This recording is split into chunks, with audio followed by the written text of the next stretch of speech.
சற்று முன் திமுகவிலிருந்து விலகினார் துரைமுருகன். உச்சக்கட்ட பரபரப்பில் திமுகவின் உடன்பிறப்புகள். அதாவது காந்தி ஜெயந்தியை முன்னிட்டு சென்னை எழும்பூர் மியூசியம் வளாகத்தில் உள்ள காந்தி சிலைக்கு மலர் தூவி மரியாதை செலுத்தினார் தமிழக முதலமைச்சர் ஸ்டாலின். அந்த வகையில் இன்று நடந்த இந்த நிகழ்வில் ஆளுநர் ஆர்.என். ரவியும் அமைச்சர் துரைமுருகனும் கலந்து கொள்ளவில்லை.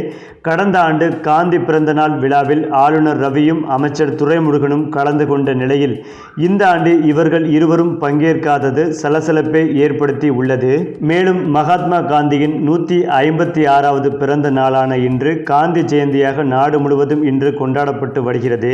இதனையொட்டி நாடு முழுவதும் உள்ள பல்வேறு தலைவர்களும் காந்தியின் சிலை மற்றும் உருவப்படங்களுக்கு மரியாதை செலுத்தி வருகின்றனர்.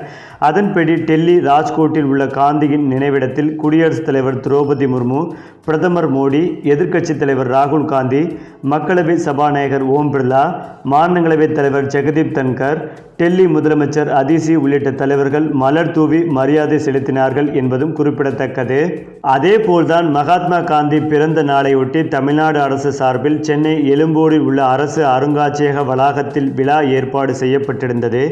இந்த நிகழ்ச்சியில் கலந்து கொண்ட முதலமைச்சர் மு.க. ஸ்டாலின் அருங்காட்சியக வளாகத்தில் உள்ள காந்தியின் சிலை முன்பு வைக்கப்பட்டிருந்த திருவுருவப் படத்திற்கு மலர் தூவி மரியாதை செலுத்தினார். எனவேதான் இந்த விழாவில் துணை முதலமைச்சர் உதயநிதி ஸ்டாலின், அமைச்சர்கள் ராஜகண்ணப்பன், மா. சுப்பிரமணியன், சேகர் பாபு, மு.பே. சாமிநாதன், நாடாளுமன்ற உறுப்பினர்கள் கலாநிதி வீராசாமி, சென்னையை சேர்ந்த சட்டமன்ற உறுப்பினர்கள் மற்றும் பெருநகர சென்னை மாநகராட்சி மேயர் பிரியா உள்ளிட்டோர் கலந்து கொண்டனர்.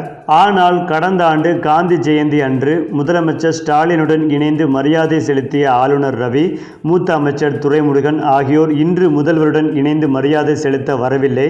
அதே சமயம் சென்னை கிண்டியில் உள்ள காந்தி மண்டபத்தில் அமைந்துள்ள மகாத்மா காந்தி சிலைக்கு ஆளுநர் ஆர்.என். ரவி மலர் தூவி மரியாதை செலுத்தினார். அது மட்டுமில்லாமல் அண்மையில் உதயநிதி ஸ்டாலின் துணை முதல்வர் ஆக்கப்பட்டது, அமைச்சரவை மாற்றம் ஆகியவை திமுகவில் புகைச்சலை ஏற்படுத்தி இருப்பதாக கூறப்படும் நிலையில்தான் இன்று முதலமைச்சர் ஸ்டாலின் அவர்களுடன் துணை முதல்வர் உதயநிதி ஸ்டாலினும் பங்கேற்ற காந்தி ஜெயந்தி விழாவில் மூத்த அமைச்சர் துரைமுருகன் உள்ளிட்டோர் ஆப்சென்ட் ஆகியிருப்பது சலசலப்பை ஏற்படுத்தி வருகிறது.